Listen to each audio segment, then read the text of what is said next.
je reprends les règles qui permettent la transcription d'un motif, qui est un dessin, en une broderie. Il y a des correspondances entre les types de dessins réalisés dans Inkscape et les types de broderie que Inkstitch sera capable de faire. Donc là, j'ai pris le contour de la tête et je l'ai tracé en pointillé. Quel que soit le pointillé, ce pointillé-là sera traduit par un point droit. Comment se fait la traduction? À l'aide des paramètres d'Inkstitch. Donc je sélectionne la forme et je la paramètre. J'ai un panneau qui est à peu près tout le temps, qui se ressemble souvent.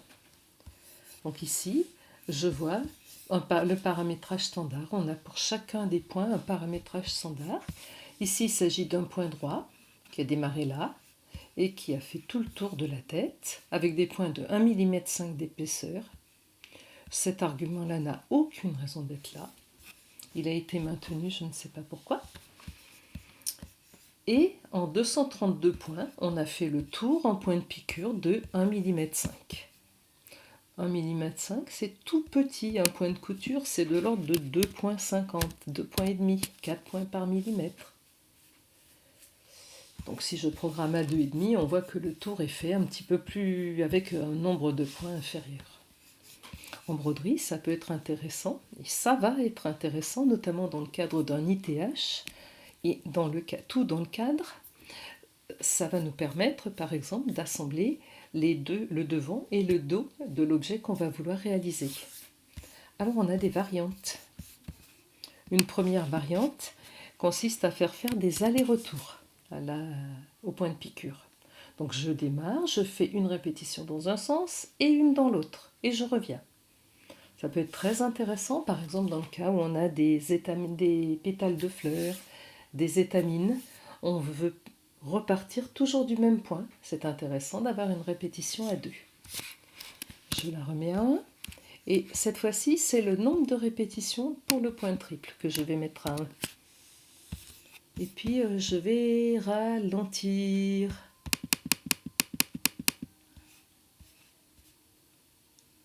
Voilà, c'est peut-être un peu lent. On voit que je fais un point en avant, un point en arrière, un point en avant. Donc on a 3 passages. Un point, la première répétition, et la deuxième répétition, c'est un aller-retour. Ça nous conduit à avoir des points qui se superposent 3 fois. On est passé d'une 140 points, me semble-t-il, à 411 points. On a triplé le nombre de points. Ça permet d'avoir un très joli point, bien épais. Si on a un point long, on peut se permettre de faire une double répétition. Donc 2 allers-retours supplémentaires, un point quintuple. On passe à 619 points.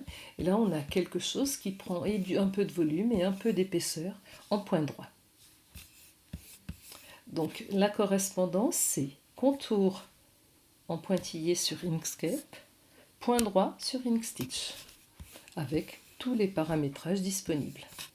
Un tout petit mot sur les points d'arrêt. À la fin, là je vais reculer d'un petit pas, hop. On voit qu'on a des minuscules points qui se font, plus petits que les points de broderie. Ces points-là, ce sont des points tout proches qui servent à arrêter. On peut les autoriser, ne pas les autoriser pour des tas de raisons. On pourrait ne pas les autoriser, pour reprendre l'exemple tout à l'heure, des étamines. Si on revient au point de départ, à chaque fois, on ne va pas faire de point d'arrêt on fera seulement un point d'arrêt au tout début, sur la première étamine, et un point d'arrêt à la fin, sur la toute dernière. Sinon, tous les points vont se suivre, on ne va pas avoir de saut de fil, ce sera inutile. J'applique, je quitte. Appliquer et quitter, ça a pour objet effectivement d'affecter le paramétrage à la forme. Un contour plein comme celui-ci, par défaut, sera exécuté en point zigzag. Ce point-là, on peut également le paramétrer. Donc je sélectionne la forme, je vais dans Inkstitch et les paramètres.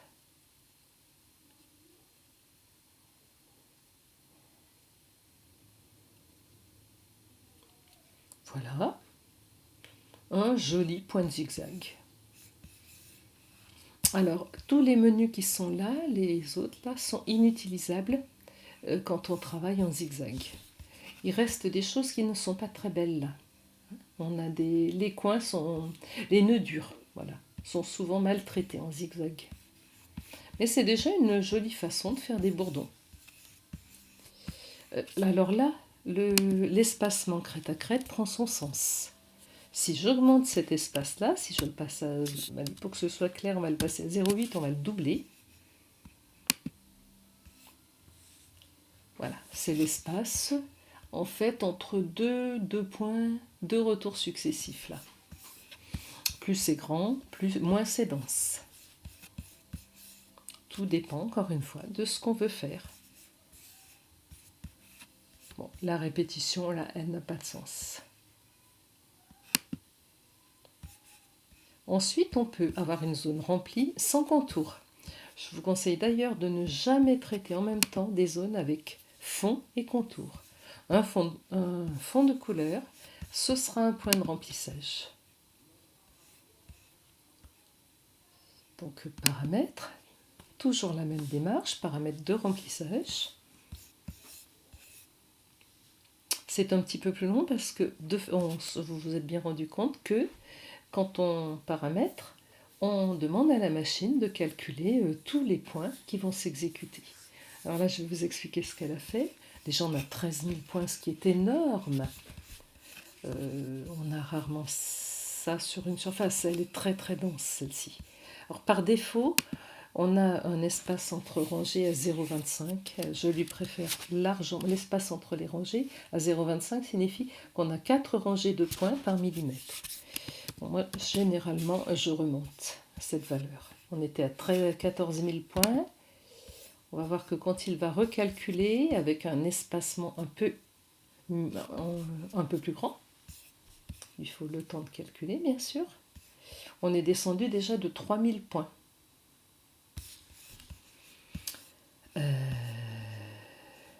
Allez, on va même aller à 0,40 parce que c'est une valeur c'était la valeur par défaut des anciennes versions et je la trouve beaucoup plus raisonnable. Alors, ce que vous voyez, c'est qu'il nous dessine effectivement la sous-couche supérieure, là, avec un remplissage espacement à 0,4, ça devient de moins en moins dense. Et là, pour le coup, c'est beaucoup plus brodable. On n'a pas divisé par 2 le nombre de points, mais presque. On peut faire varier la longueur du point. Alors, il y a quelque temps, on a fait référence à un article qui parlait notamment de la déformation du tissu en fonction des points. Selon les matériaux, le fait d'allonger ce point-là, par exemple de le passer à 4 mm, va faire que le matériau va moins se déformer. Chaque fois où l'aiguille pique le matériau, elle écarte les fibres. Et on a très souvent, alors selon les matières, c'est soit un problème d'élargissement, soit un problème de rétrécissement du tissu. Si je passe à 4 mm de longueur, on peut aller un petit peu plus loin. Ça change aussi l'aspect de surface. On diminue toujours ce nombre de points. On a aussi la possibilité, parce que tous ces traits-là parallèles vont déformer le tissu, on a la possibilité de changer l'angle des points. Par exemple, si je le mets à 45, les points vont être dirigés dans une autre direction, les déformations seront dans une autre direction. Ça aura pour effet de donner une couleur apparemment différente, puisque la lumière sera différemment reçue par la broderie, et le tissu ne se déformant pas dans le même sens, ça va éviter sur une grosse broderie d'avoir des choses trop abîmées. Alors, qu'est-ce qu'il attend pour le faire? Et puis je vais enlever le chemin de dessous. Aurais-je un plantage?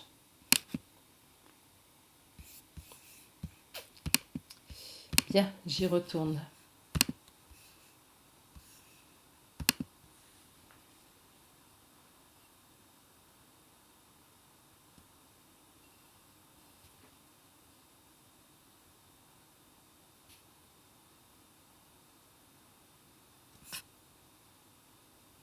Voilà, à 45 degrés, on aura une allure différente.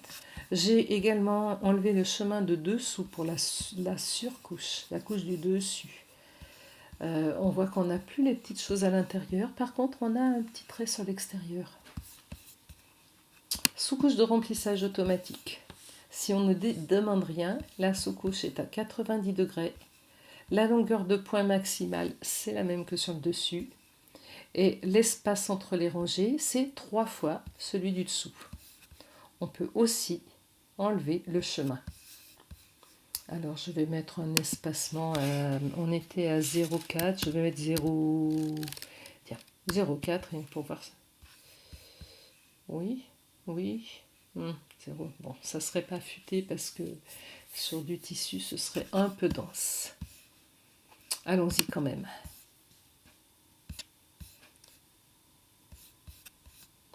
Plus il y a de points, plus c'est compliqué, plus c'est long, mais bon, c'est bien d'avoir une simulation. On a au moins la validation du travail qu'on a fait. Alors, voilà. Donc là, c'était la sous-couche. Je n'ai pas enlevé le chemin de dessous. Voilà, on a quelque chose d'un petit peu plus dense, mais dans les deux directions. L'intérêt de la sous-couche, c'est qu'elle fait des points dans l'autre sens, donc elle limite la déformation du tissu. Sous-couche et couches équivalentes sont notamment intéressantes quand on a des grands espaces, quand on a des espaces plus grands que ça. Puisqu'on est sur le remplissage, je voudrais juste attirer votre attention. On a parfois des messages de ce type-là, on est quand même encore toujours sur des versions intermédiaires. Je prends ce chemin-là, je vous avais parlé, tiens, voilà. Je vous avais parlé des choses qu'on pouvait déformer, des surfaces, et puis je vous avais dit ça, c'est un problème. On va le vérifier tout de suite. Donc je retourne dans les paramètres. Je viens de fabriquer 2 surfaces. Donc je vais paramétrer. Il ne va pas lui falloir très très longtemps pour se rendre compte que impossible. Ok. Pas content. Donc on applique. Et qu'est-ce qu'il nous dit? Il nous dit que sur ce chemin-là, la bordure se croise. Et si je demande dans les extensions à avoir un dépistage du problème sur cette forme, on va avoir une petite flèche et on nous dit très clairement que ce croisement-là n'est pas bon.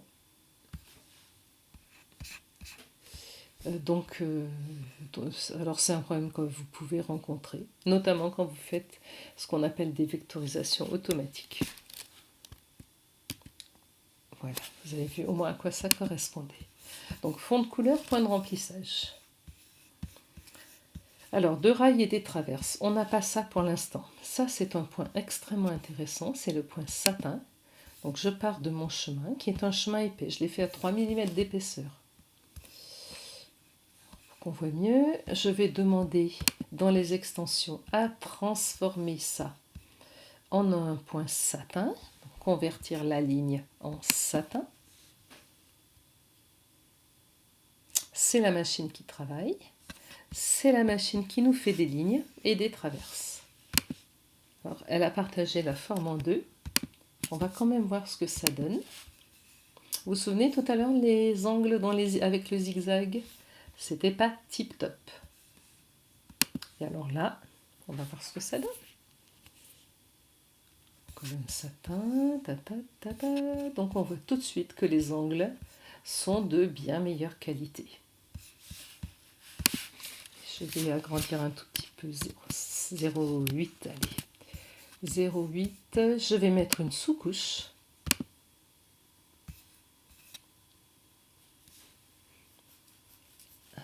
Il a partagé en 2, voilà. Alors tout de suite, on voit l'intérêt du satin. On peut mettre des sous-couches. L'intérêt d'une sous-couche, c'est que ça permet de gonfler un petit peu la forme. C'est un zigzag volumineux, un zigzag généreux, un zigzag qui nous fait de beaux angles. On peut décaler le zigzag légèrement à l'intérieur, par exemple de 0,2. pour qu'il ne déborde pas. Et dans ce cas, le satin, on le voit à peine, va déborder. Je vais le mettre à 0,5 pour que ce soit très clair. Voilà, cette fois-ci, j'ai fait un tout petit zigzag dedans. Suffisant pour donner du volume. L'intérêt de la colonne satin, c'est aussi... Alors déjà, vous avez remarqué que moi, j'avais une forme très simple. Quand il refabrique une colonne satin, il complexifie tous les traits. On peut simplifier. Voilà, c'est déjà plus simple. Donc je dis 2 rails et des traverses, point satin. Un rail, c'est 2 lignes qui vont dans la même direction. Des traverses, ce sont ces choses-là. Et l'ensemble ne forme qu'un seul et même chemin. Je vais vous montrer comment on peut intervenir sur ce point satin. C'est peut-être un peu violent ce que j'ai fait là. Voilà. Voilà. Alors les rails, les traverses sont des vraies traverses. Il faut absolument qu'elles traversent. Leur rôle, c'est d'abord d'indiquer qu'il y aura effectivement un point satin, mais c'est surtout d'orienter les points. Celle-ci, je vais vous la mettre très penchée et on va voir ce que ça donne au niveau de cette partie satin-là. Donc je paramètre.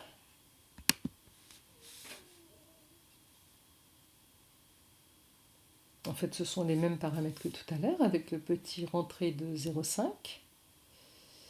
Et on voit que les traverses étaient toutes perpendiculaires, donc le point est très perpendiculaire, sauf là où les points se sont re-répartis de façon à ce qu'on obtienne ici cette oblique.